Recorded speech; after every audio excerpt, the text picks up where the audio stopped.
I still remember the first time I saw her. It was a cold morning in New York City, the kind where the wind slices through your coat and makes your coffee go cold before you even take a sip. I was standing outside my black sedan, parked just outside a small marketing agency in Brooklyn. My name is Daniel Cross, and at that moment, everyone believed I was just a chauffeur, just a regular guy driving clients to meetings.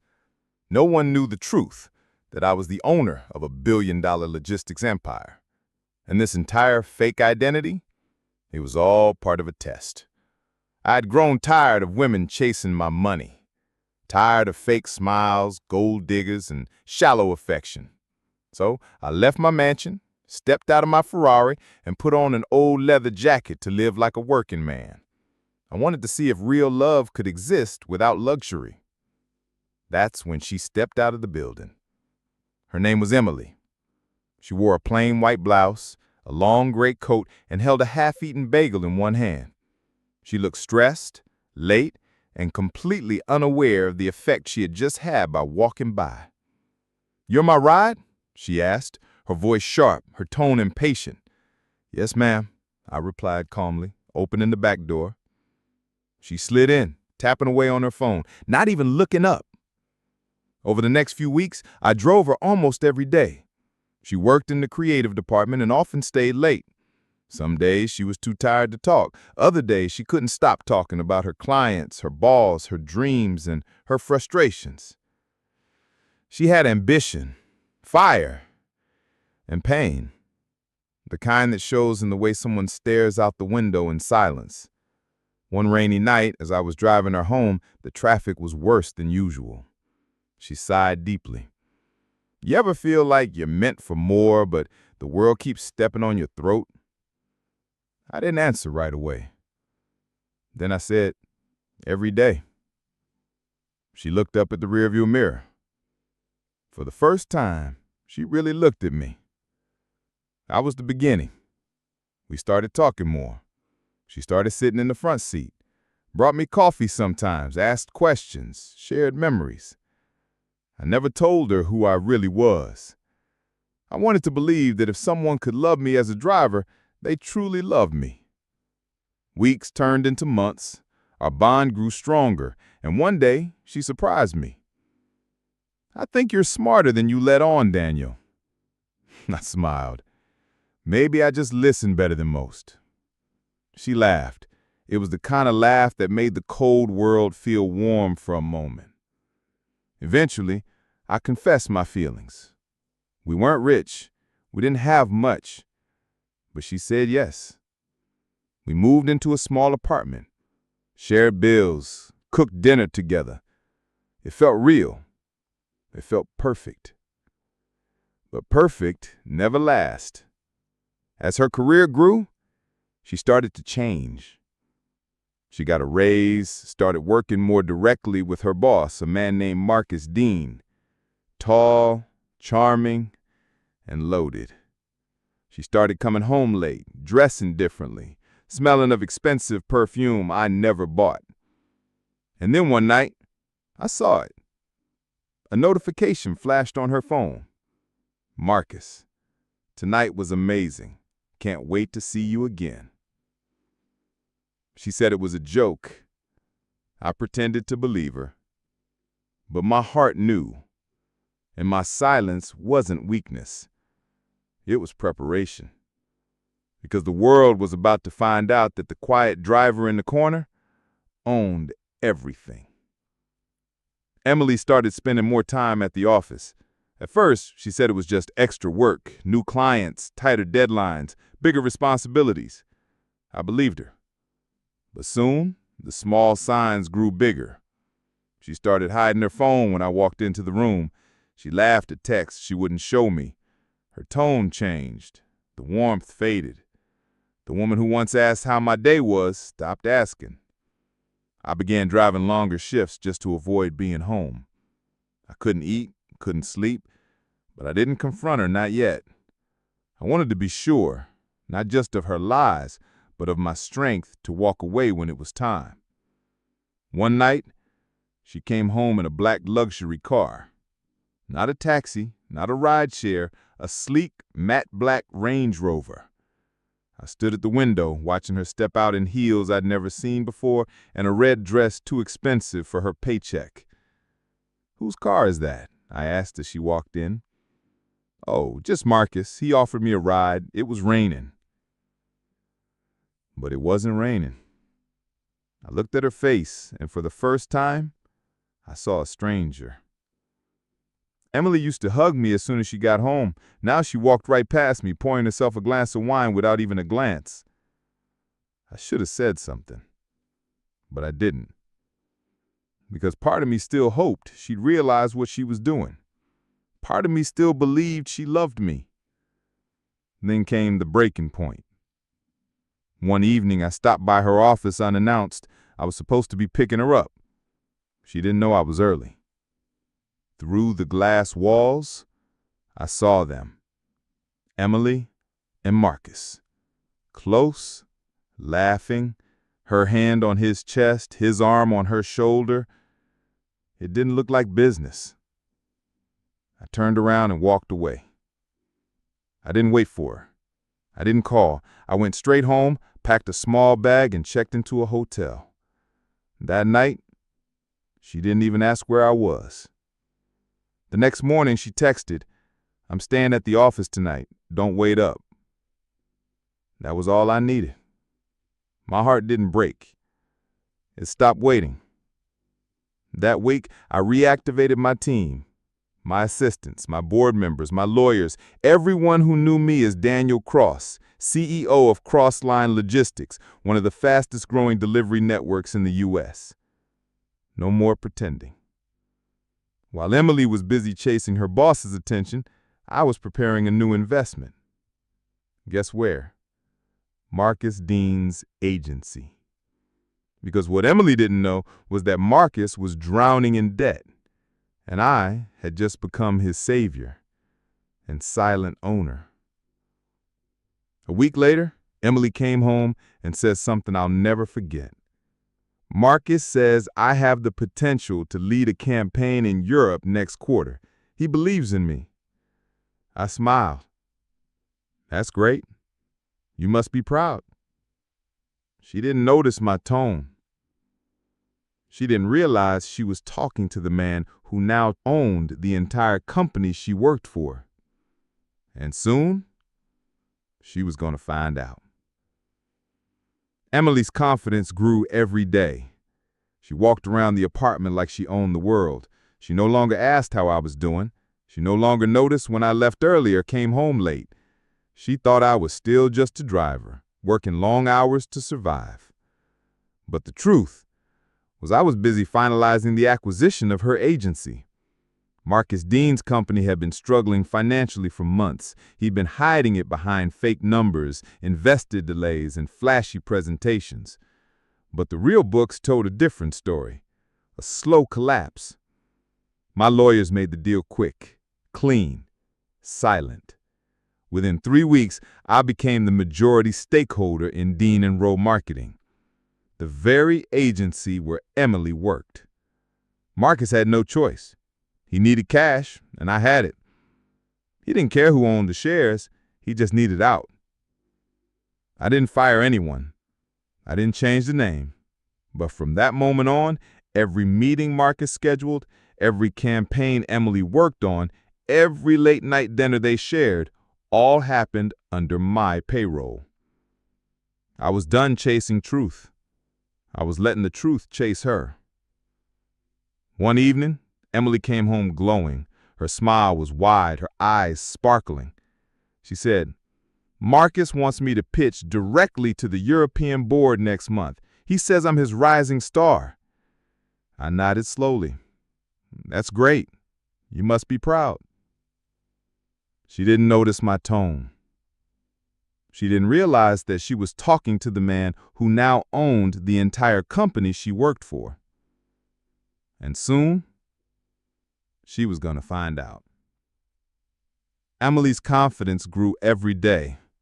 She walked around the apartment like she owned the world. She no longer asked how I was doing. She no longer noticed when I left early or came home late. She thought I was still just a driver, working long hours to survive. But the truth was I was busy finalizing the acquisition of her agency. Marcus Dean's company had been struggling financially for months. He'd been hiding it behind fake numbers, investor delays, and flashy presentations. But the real books told a different story, a slow collapse. My lawyers made the deal quick, clean, silent. Within 3 weeks, I became the majority stakeholder in Dean & Rowe Marketing, the very agency where Emily worked. Marcus had no choice. He needed cash, and I had it. He didn't care who owned the shares. He just needed out. I didn't fire anyone. I didn't change the name. But from that moment on, every meeting Marcus scheduled, every campaign Emily worked on, every late-night dinner they shared, all happened. I still remember the exact moment I saw her for the first time. It was during my second year in college, sitting in the library, pretending to study, but secretly watching her from across the room. Her name was Ariana, and she had this quiet elegance, the kind that didn't scream for attention, but somehow always drew your eyes. I was just an ordinary guy, nothing flashy, no rich background, no big dreams at the time. My world was small, studies, part-time job, and survival. But the moment I saw Ariana, something changed. I didn't know it then, but she would become the center of my universe. We started talking casually. Group projects turned into coffee breaks, which turned into long walks after class. And somehow, in between all that, she became mine. Or at least, I thought she did. Ariana was different from me. She dreamed big. She talked about corporate ladders, high-rises, New York skylines, and global meetings. I, on the other hand, was focused on getting through the semester without falling apart. But I loved her, truly, and I thought that was enough. For 2 years, we were inseparable. I supported her dreams, encouraged her applications, stayed up all night editing her resume, even skipped my part-time shifts to help her prepare for interviews. I didn't mind. Seeing her succeed felt like my own success. She got a job in a major company even before graduating. I was so proud. I remember taking her out to a tiny diner to celebrate. Nothing fancy, just a corner booth and 2 plates of cheap pasta. She smiled that night, kissed me on the forehead, and said, "You're the reason I got this far." I believed her, but slowly, things started to change. Her texts got shorter. Her calls became less frequent. She started talking about her new colleagues, especially one guy, Brandon. I laughed it off at first, trusted her. Why wouldn't I? Had given her everything I had, my time, my energy, my heart. But then came the excuses. I'm too tired tonight. There's a company dinner. I can't skip. Brandon's just a friend. I told myself not to maybe I was just being insecure. Maybe she was really that busy.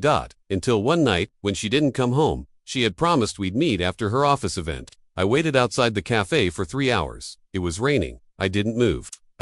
Thought maybe she was stuck. Maybe her phone died. When she finally texted, it was 4 words. "Don't wait for me." That was it. No explanation, no apology. Just that dot, and I knew. Something had changed. The next week she came over. She didn't even look guilty. She sat on my bed, avoided eye contact, and said, "I think we've grown apart." Grown apart. After everything, I still care about you, she added, but Brandon, he understands my world better. We talk the same language. He gets me. You're still figuring things out. That one sentence shattered me more than anything. You're still figuring things out. As if my dreams didn't matter. As if my sacrifices meant nothing. As if love was something to be thrown away when someone better came along. I didn't cry in front of her, I just nodded. She left that night, and so did everything I believed about love. But that was the day I made a silent promise to myself.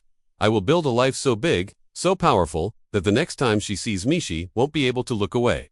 Let her run to her better match. I'll become the man she'll never have again. The days after Ariana left felt like I was living inside a hollow shell. I'd wake up, sit on the edge of my bed, and stare at the wall for hours. My phone stayed silent.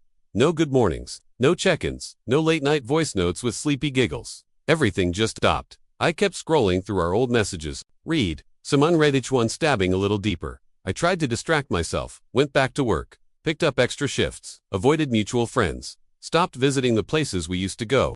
But her absence was everywhere. In my room, in my coffee, even in the mirror. One night, I finally broke down. Not because she left, but because I realized I had no identity without her. I had made her my entire world. And now that she was gone, I didn't know who I was anymore. But that night, also made a decision. If she left because I wasn't figured out yet, then I would. Not for her, not to prove anything. But for me, I deleted every photo, every chat. I unfollowed her on every platform. I blocked her number not out of hate, but out of survival. I needed to let her go. I needed to breathe without her name sitting on my chest. I started small. Gym, in the morning. Online courses at night. New books, podcasts, TED Talks. I consumed everything like a starving man. I'd spend hours on YouTube watching business interviews, startup advice, coding tutorials. I started teaching myself web design, then moved into UI UX, got obsessed with branding, built a small freelance portfolio. My first client paid me $150. It felt like $1 million. I reinvested that into better software, learned fast, worked faster, said no to every distraction. I wasn't partying, wasn't dating, wasn't wasting time. I had a tunnel vision now. I was building. By the end of that year, I had 5 international clients and my own small team of freelancers. I wasn't rich yet, but I had something better direction. Meanwhile, through whispers of mutual friends, I heard Ariana had moved in with Brandon. New city, new apartment, new job title. And I hoped she was happy. I really did. Because I wasn't doing this for revenge. I was building a life so full that even my heartbreak would feel proud one day. One evening, nearly 2 years after our breakup, I got an invitation. An elite business summit in San Francisco. Top young entrepreneurs under 30. I was on the list. I looked at the email for a long time. My name, in bold, under keynote guest. It didn't feel real. But then again, neither had she. The day I landed in San Francisco, I posted a simple photo me in a tailored suit, city skyline behind me, the caption, still figuring things out. The likes exploded. So did the comments. But one name stood out. Ariana liked the post. And followed me again. My hands shook when I saw it. She had seen me. She had noticed. But I didn't follow back. I had promises to keep. 2 days after that follow notification from Ariana, I received a message. Just one line. You look, different. I'm proud of you. I stared at it for a while. It didn't hurt. Not like I thought it would, but it didn't feel good either. It just felt unnecessary. I left it unseen. She had made her choice. She walked away when I was at my lowest. And now that I was rising, she was curious again. But curiosity isn't love.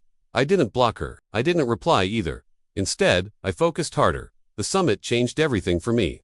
After my keynote, I was approached by investors, CEOs, even a few media agencies wanting interviews. They asked me about my journey, my struggle, my startup, and I told them the truth. How heartbreak turned into hunger. How abandonment became ambition. Within months, I had partnerships lined up. My agency expanded. I moved to New York, rented a place with tall windows and cold floors, just like I used to dream. I bought my first car. It wasn't flashy, just clean, elegant. I flew my mom out, took her to fancy restaurants, bought her the earrings she once saw in a magazine and said were too expensive for people like us. There were moments, quiet ones, when I'd sit alone and remember Ariana's laughter, her perfume, the way she used to lie on my chest and say, "You're my home."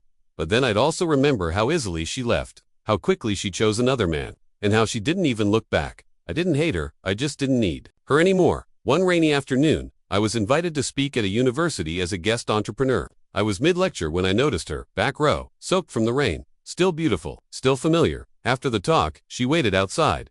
"Hey," she said softly. I nodded. "Hey, you've changed," she said. I had to. There was silence. Then she smiled. A small, guilty smile. "I made a mistake," she whispered. "I thought I wanted stability, luxury, someone who had it all figured out. But Brandon, he had money, not soul, not warmth." She paused, and I realized too late what I lost. I looked at her. She looked older somehow, not in years, but in the kind of tired that regret brings. "I'm not angry," I said quietly, "but I'm not the same man you left." Her eyes welled up. "Do you think we could ever try again?" For a second, old memories flooded back. But then I remembered the nights I cried alone, the voice in my head telling me I wasn't enough, and the man I had become through all that pain. "I don't go backwards," I said gently, "only forward." And I walked away. That night, I posted a new photo. Me standing at the edge of a rooftop, city lights below, suit jacket in hand. Caption, "The ones who leave you broken will return to see how you survived. Let them." I didn't check if she liked it. I didn't care. I was building something bigger than revenge. Now, I was building a legacy. Weeks passed after that night on the university rooftop. I didn't think about Ariana much anymore, not with the same ache. Now, when her name floated through my mind, it was like a chapter title I'd already finished reading. But the world is strange because just when you finally forget someone's absence, life sometimes puts them right in front of you. Again. It was a private investor gala in Manhattan. Black suits, slow jazz, crystal glasses, the kind of air that smelled like quiet money. I was standing near the balcony, discussing a new AI partnership with a tech lead from Singapore, when I heard someone laugh. That laugh, her laugh. I turned, and there she was, Ariana, in a black velvet dress, hair up, Diamond necklace on her collarbone, like she belonged in that world now. She looked rich, but tired, polished, but not peaceful. Our eyes met. I didn't flinch. She came over slowly. I didn't expect to see you here, she said. I belong here now, I replied. Not as a jab, just the truth. She smiled faintly. You always did, I nodded. Took me a while to believe that. She hesitated, then said, Brandon and I broke up. A long time ago, I figured. He cheated on me, with his assistant. She laughed bitterly. Classic, right? I didn't say anything. Not out of pettiness, but because some stories don't need reactions. Only silence. Jot, she continued. I thought leaving you would give me security, but you were the real thing. You were just in your building phase. Exactly, I said softly. And that phase made me who I am now. She looked down. I miss you. I didn't respond right away. I looked around the gala people in designer outfits. Glasses of vintage wine, talks of millions exchanged like small change and I realized something. She fit here, but I belonged here, because I had earned it. What we had, I said, was real. I won't pretend it wasn't, but it's over, and I'm not a museum for old emotions. Her eyes filled with tears. Do you hate me? No, I said. I thank you. She frowned. For what? For leaving me. For choosing someone else. Because that pain taught me more than love ever did. She whispered, I still dream about you sometimes. I looked at her gently. And I still wake up ... without you, and I'm okay with that. Then I excused myself, walked back inside, back to my new life, my real life. That night, I sat alone in my penthouse. The city spread outside my window like a sea of stars, and I thought about how far I'd come from crying on cold floors to commanding boardrooms.